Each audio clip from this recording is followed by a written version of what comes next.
busy day for Chris Pither, who is the driving standards observer in this category. Top 5 reverse puts Ryan Sewell to the pole for Zagami Autosport alongside Sage Murdoch. Now, those are the 2 drivers that were into it on lap number 1 yesterday. Tyler Everingham inside row number 2 alongside the championship leader. Yesterday's race winner Cameron Shields inside row number 3. Liam Lawson so fast. And this 12-car field will see Zane Morse off the back. And that is the grid penalty for contact yesterday. Simon Fallon's been really quick, so he'll be looking to scythe up through this field. So just repeating the news, McLaughlin has been given a further 18-second penalty, and Van Gisbergen the equivalent of a pit lane penalty as well for what happened on the restart yesterday. So very controversial news breaking out of Sydney Motorsport Park.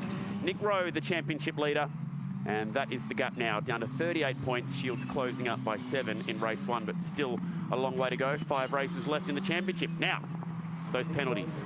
Look, I think, look, you've got to try and sort of separate the 2 incidents. The one on the restart there with Shane, look, we always love to see a bit of side-by-side racing. You don't mind a little bit of rubbing and all that sort of stuff. But on the way down to a restart, we're not actually back under racing conditions.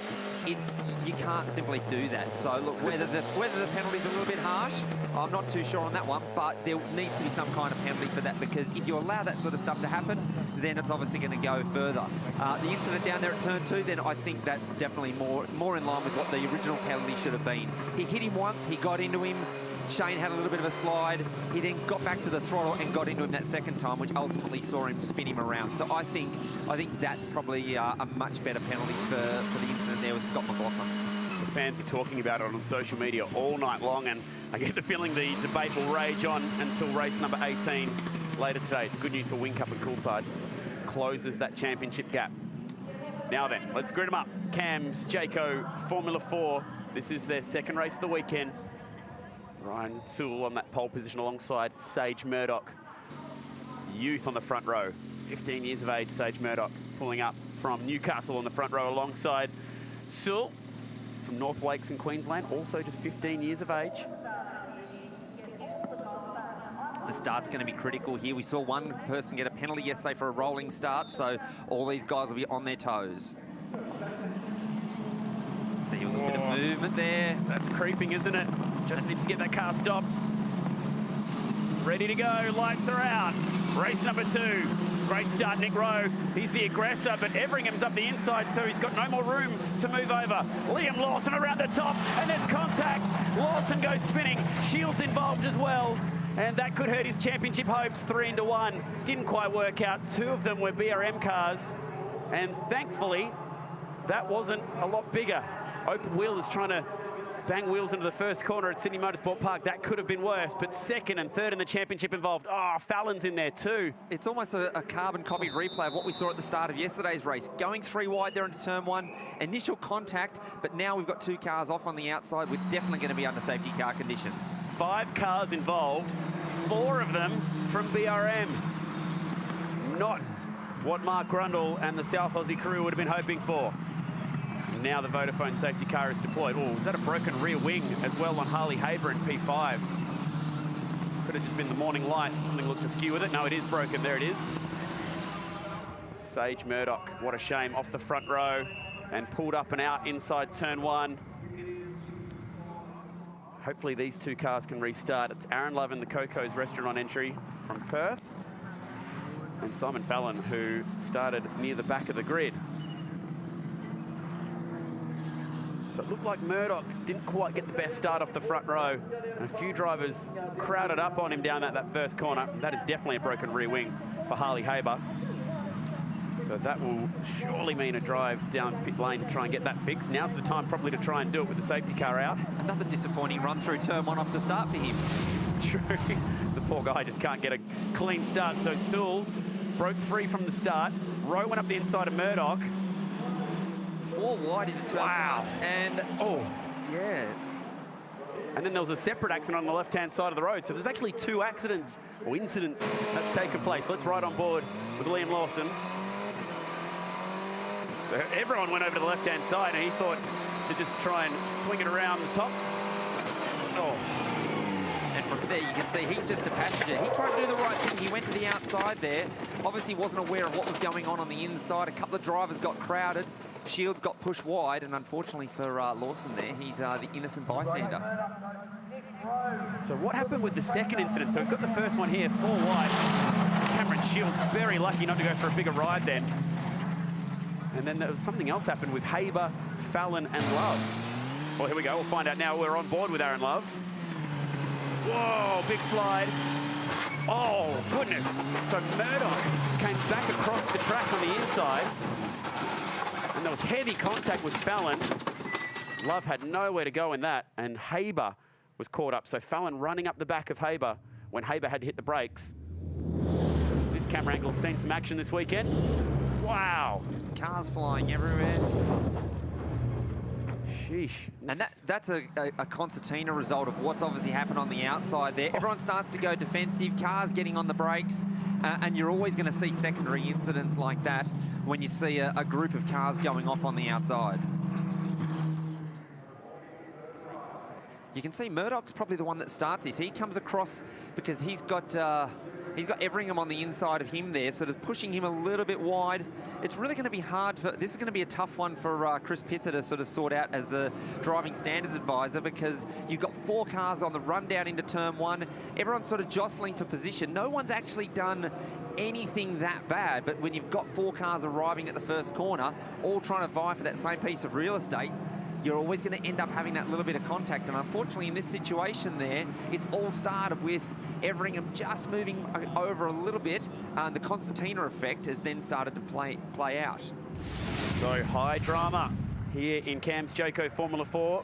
As you can imagine, I've been hanging out with BRM quite a bit in this session so far. Liam Lawson drove through the pits, had a quick look at the car, but the report is both Liam Lawson and Cameron Shields have toe-in issues, and that's it at the moment. So they're going to drive around those issues through the rest of the race. Thank you, Cam. No, there's the reigning champ, Will Brown, down in the pits as well with the Eggleston Motorsport shirt on. Qualified P3 for Dunlop's Super 2 this weekend, which is a pretty good effort. So this is the car we're just talking about, a bit of toe-in issue, and Harley Haber with this crooked rear wing. If you can get it home, if you can drive it home today, good points up for the offer with so many cars out of the race. Well, look, these guys are going to be trying to bank on the fact that with such a big cleanup, potentially a time-certain race, if they could just hang out there, there might only be 1 or 2 laps. And with so few cars in the race, if you can just limp the car around.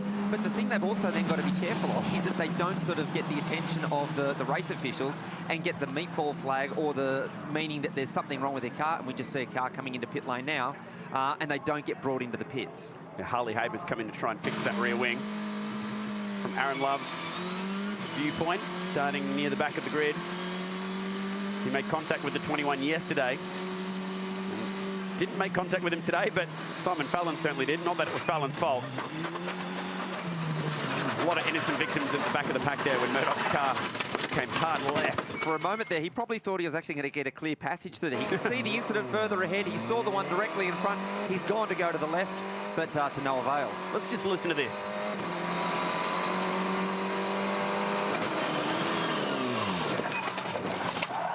And you can see it's right on the point of turning. Like, it's barely turned the steering wheel, and straight away there's contact.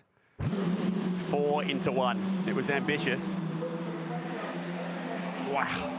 Shields went for a tiny gap there in the 73, the Macca's car. And that gap disappeared quick, smart. Dunlop curb cam has seen some action. Saw Jason Bright spinning through there yesterday. We saw the Australian Endurance Championship with a lap 1 crash. We've had Aussie racing cars pirouette through there. And it's been absolutely happening in turn 1. And this could have been much bigger with open wheel cars making contact. They can launch themselves up into the air. And it all starts with Murdoch just coming across just that little bit there. Tough day in the office coming up for Chris Pither. The driving standards observer is stepping in for Carl Reindler this weekend. I just hope he's got enough time between now and race 3 to be able to get through all this. They had 6 separate investigations for incidents yesterday. And you actually kind of are on a bit of a point here, Luffy, because not only do they need to sort this out in terms of rules and penalties, but they've also got to fix quite a few cars here, particularly BRM, with 4 drivers picking up damage, 2 AGI cars picking up damage. This is one of them.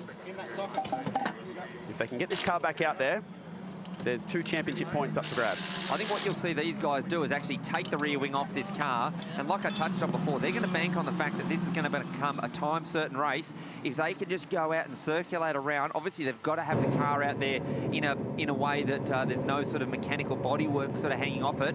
It's certainly not going to be a car that you're going to want to drive at speed, but if they can just limp around, they'll score some valuable championship points, and that's what they're going to be trying to do at this point in time. Poor Carl Reindler watching it at home right now. Everything that he's taught these young drivers got out the window. And I think there might be a little bit of a go to the principal's office at the end of this one. And I think they're all going to get read the riot act. It's kind of one of those situations where you don't even let the drivers go back to their garages. You just call them all straight in for a meeting. And that isn't just wing damage, that right rear suspension has got some heavy damage on it too.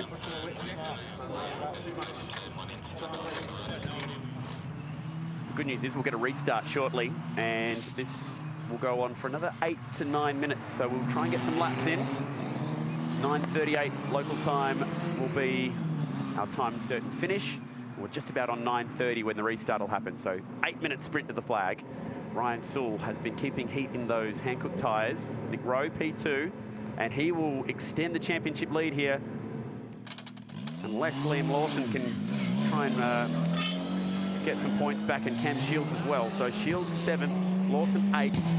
Haber back out on track now, P9, but off the lead lap, and that car was some damage. But there are 2 championship points up for grabs if you can just bring it home. And that's a great effort by those guys to get that car back out. Obviously, the wing damage wasn't as bad as what it first looked like. They were able to sort of straighten that back up and get that car back out there. And as I said, that's going to be valuable for these guys in terms of those championship points. So the pole sitter and yesterday's race winner, Shields, in the 73. You can see him in the red car near the back. He's got some work to do. So as the safety car takes off, these guys know that they've got to maintain position. It's up to the race leader now to maintain the speed of the safety car. So effectively, car 5 takes on the job of the safety car until the green flags. Championship leader to get the restart in P2.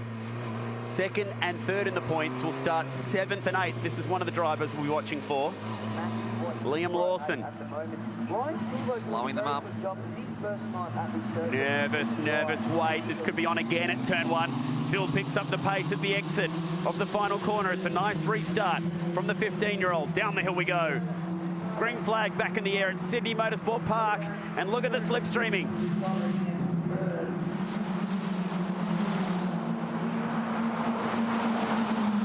BRM teammates side by side in the background. Oh, this will be tight. They'll try and go 3 wide at the exit. And it's on for the lead. Nick Rowe, late on the brakes, sails around the outside of Ryan Sewell, but can he get it pulled up? Or look like a spin maybe for Everingham. Or was it Mazzaroli? It's Mazzaroli in the background. And Rowe, what a great move around the outside, staying tough at turn 3. He'll have the inside at turn 4. Side by side for the lead. This is great racing. Oh, Sewell fights back. He did all the hard work through turns 2 and 3. Does the cut back up here? Oh! Aggressively trying to defend the lead.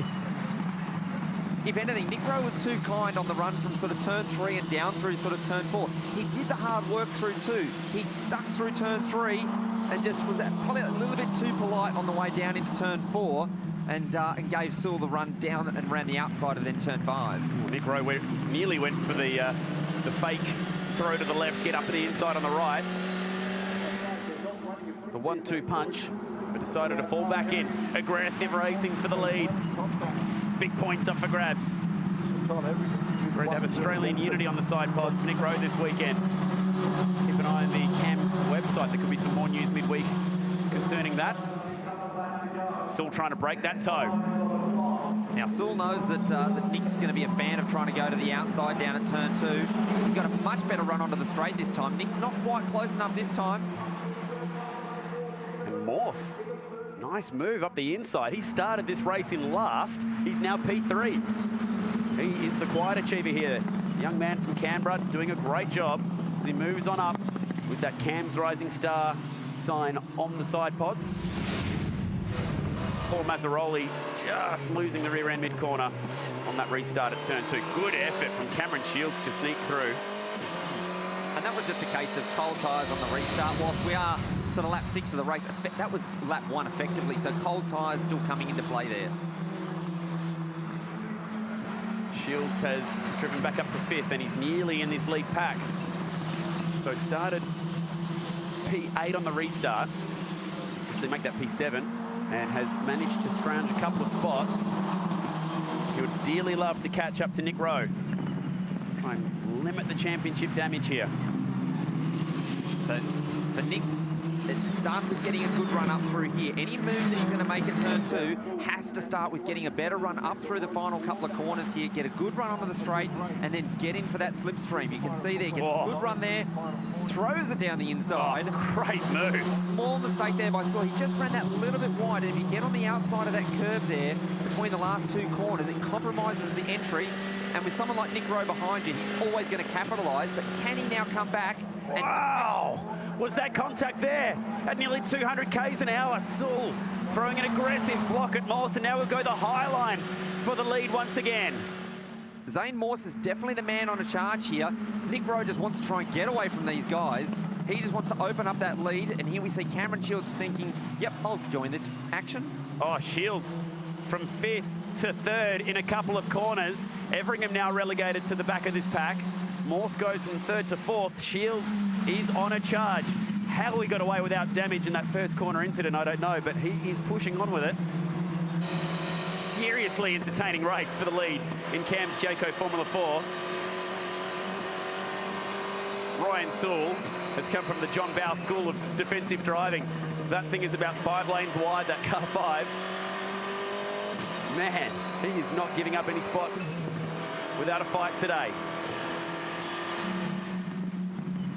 And all the while all that action was going on through turns 2 and 3, Nick Rowe has actually been able to pull out an 0.8 of a second gap back to Ryan Sewell. So that's the sort of gap that he needs now. If he can just keep edging that away, lead these guys to sort of battle, because whilst they're battling with each other, it's going to enable him just to stretch out that lead. He wants to try and get away from these guys. Sewell will have his hands full again here. Out of the last corner, we saw how desperate he was to keep every single position he can. Well, now he'll have Cameron Shields on the attack in a straight line. The fight from 2nd back to 6th is on. Shields not close enough this time. Under brakes at turn 2, there might be an opportunity. He gets the run through 1. He's got the slipstream. Sewell goes defensive, goes to the outside. Oh. Can he make it stick? He's just got to hold where he is there. 2 wide through here. And that's how you do it. Great move. The grip that these little Cam's Jayco Formula 4 cars have to be able to drive around the outside of someone when they go on the defensive. Very entertaining, and he's got his way back to 2nd after being off and in the dust on turn 1. And that's an absolute masterclass as to how you sort of position the car in front to where you want them to get the passing manoeuvre done. He forced Sewell to the inside, so he's had to brake that a little bit early, probably maybe a little bit too early. Here's the move for the lead. And this is what I was saying before, just gets out onto that outside curb, affects the run into that last corner. Nick Rowe says, thanks for coming. I'll take advantage of that one. Here comes the curve. We'll see it screen left. It's like Test cricket, you've got to take your half chances. Nick Rowe took the half chance that opened up for him then. And this is exactly what I was talking about. Fake to the inside, goes to the outside, really commits, throws it down the outside, and now it's a game of just trying to hang on because he knows the next 2 corners are right-handers. And from here on, it's really game, set, and match. Seriously good racing, and that was a great move from Cameron Shields. So the points gap coming into this weekend was 45 points advantage Rowe over Shields. Yesterday it closed to 38. Now it'll stretch back to 45. And all the whilst all these guys have been battling and Cameron Shields has been fighting his way through, Nick Rowe's actually been able to pull out a 1.5 second gap over these guys. And that's what I was saying before. Once you can get that little bit of a gap and get away from the guys behind, it really does make your job that much easier. But as we say that, Cameron Shields actually does the fastest first sector of the race. But I think time is going to be against him. Just ticked over now through that time certain finish point. We'll have one more lap after this one. Lawson, 3rd in this championship, needs to try and pick up a few more points late in this race. What a great breakout season he's having at just 15 years old. lot of help from Ken Smith in his young career. Absolute stalwart of Kiwi open wheel racing. Has been very helpful for other young Kiwi drivers such as Shane Van Gisbergen. Now Morse wide at turn 8, gets a bad exit, and Tyler Everingham pouring the pressure on. Ken Smith was also a big part in another young Kiwi back in the day, someone called Scott Dixon. He's done all right. He's gone on to achieve a few things, including Indy 500 victories and IndyCar championships. This will be the last lap now. We're starting. Zach Best has been pushing to try and catch this pack in the AGI battle.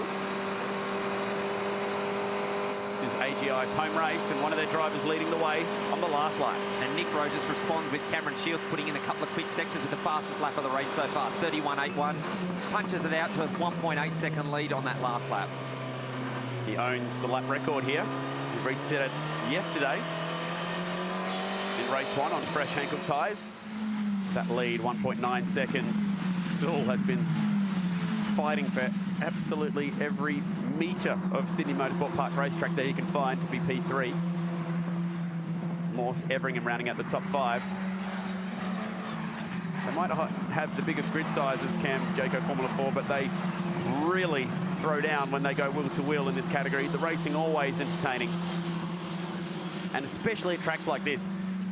High downforce, fast flowing circuits like Phillip Island or here at Sydney Motorsport Park. Always turn on the entertainment. Just drag that right front tyre on the entry there into turn 8, but it's not going to slow him down. With the Australian Unity side pods, he'll take a win here. And this is nice work, Nick Rowe. His grandfather, John Fenton, always goes out to watch him race, and unfortunately had to take a quick trip to hospital this week, taking ill at the track on Friday, and his grandson will get a win in race number 2, the reverse grid race. Nice job starting out at P4 and converting it. The championship leader takes that points lead back to 45, and for the round win, it'll be whoever finishes high between Rowe and Shields in their 3rd race later today. Lots of action in that one, lots to talk about and a fair bit to sort out. Well, the highlight reel is going to be amazing. Oof, Ryan Sewell. I thoroughly enjoyed watching the battles that he was in, trying desperately to hang on to as many spots as he could. In his 3rd season of Cam's Jayco Formula 4, Nick Rowe is doing a great job leading this championship with now just 4 races to go. He wins that one by 2.3 seconds. Cameron Shields drove from 7th to 2nd on that restart. Nice work. Ryan Sewell, who was the pole sitter, ends up finishing P3. Zane Morse, terrific drive off the back of the grid.